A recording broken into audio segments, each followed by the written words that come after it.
actually one of those weird people who enjoys the morning. Like, there's something about the way it's so unsurprising.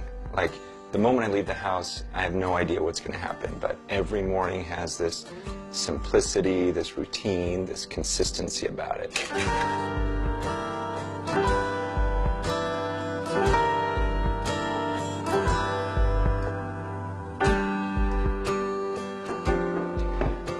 I speak pretty regularly at this one college. It's the same college every year, and I noticed something. There was this girl on the worship team, and every time I came there, it seemed like she was different. Not like in a fake different, but it seemed like even though she was just one of the singers on the worship team, she would get more passionate, it seemed, every week. And I was surprised by that because, you know, I speak and I go to different places, and it can get routine-ish. And so I finally approached her one day. I go, you know, even though you do this every week, it seems like it's really fresh to you every single week, and it's new to you every week. And I just asked, how do you do that?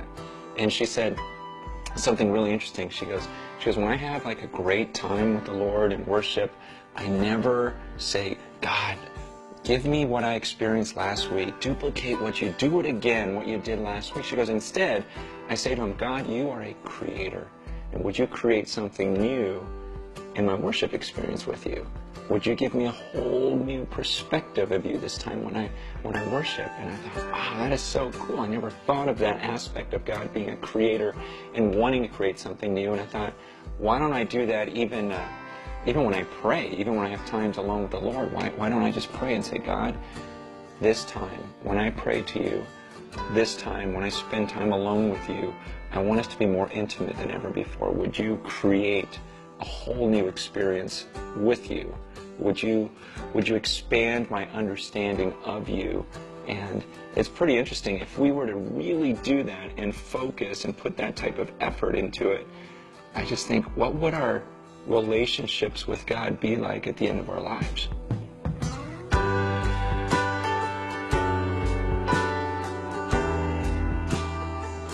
When I was growing up, I remember every night we'd sit around the dinner table, and my dad would make us pray every night before we ate. The crazy thing about it was we would pray the exact same prayer every night, like word for word, no variation. Either I would pray it or my brother would pray it or one of my sisters would pray it, but we would say word for word. 多謝天父俾我哋有嘢食，求天父嘅證俾我哋食咗身體健康，奉耶穌名求阿門. And I know that means nothing to you, but every night, word for word, and so it became this pattern, and it got to a point where I would pray it before breakfast, before lunch. Every time before I ate, I would have to pray that magical Chinese prayer of God bless this food, because I didn't want him to poison it. And I look back at that and I think, wow, that's so ridiculous. Without exaggerating, I bet you I prayed that prayer at least 5,000 times over my lifetime, word for word. In fact, I remember one time, and this was the stupidest thing. I remember being in junior high, and I was embarrassed. I was embarrassed that I believed in God. I was embarrassed to pray, but I knew we're at lunch, and we were at this amusement park. It was a field trip. I still remember it. We were at this place called Great America, and a bunch of my friends were at this table. We got our food and our drinks, and I'm thinking, I got to pray before I eat, but I don't want anyone to see me. And so I still remember dropping my fork on purpose just so that I could bend over and pick it up. And on my way down, I'd be like, and no one would notice, and then I could eat my food. It's like, oh, good, it's blessed now. And you probably haven't done anything that stupid, but I think we all get into some sort of routine in our prayers to where it can become meaningless. Whether it's before meals, or maybe you have a morning devotional time, and you almost just sink into this prayer mode without thinking about what you're doing. And I think it hit me when I was in high school. One time I was at this kind of Christian retreat, and early in the morning I got up to pray and have my devotional time with God. And I remember sitting down, started to pray, started to read, and then I looked across the field and I saw the camp speaker, the guy that was giving all the messages that week. And he was across the field and he was praying and reading. And for some reason in my mind I started thinking, I bet you he prays differently than I do. Because, you know, as a kid, you look up to these guys that are at the pulpit and you think, wow, he's the speaker, he's the pastor, he must have such an amazing relationship with God. So I thought to myself, I bet you he prays differently. I bet you he is so close to God when he prays. I bet you he really thinks that he's in the presence of God. And so I thought to myself, okay, I'm going to pray like that this time. And I actually pictured myself speaking to someone, speaking to God. And it's weird, but I realized up until that point, I don't think I ever considered the fact that I was speaking to a person when I was praying. It became this routine or ritual to me. And so it began this pattern in my life where I thought, you know what, I want to think about him every time I pray. I want to think about who I'm speaking to because it makes such a difference. And what was crazy was the more I studied the scriptures, the more I read the Bible, and I would read these descriptions of God, the more it would change my prayer life because I would picture God differently. I would see him differently.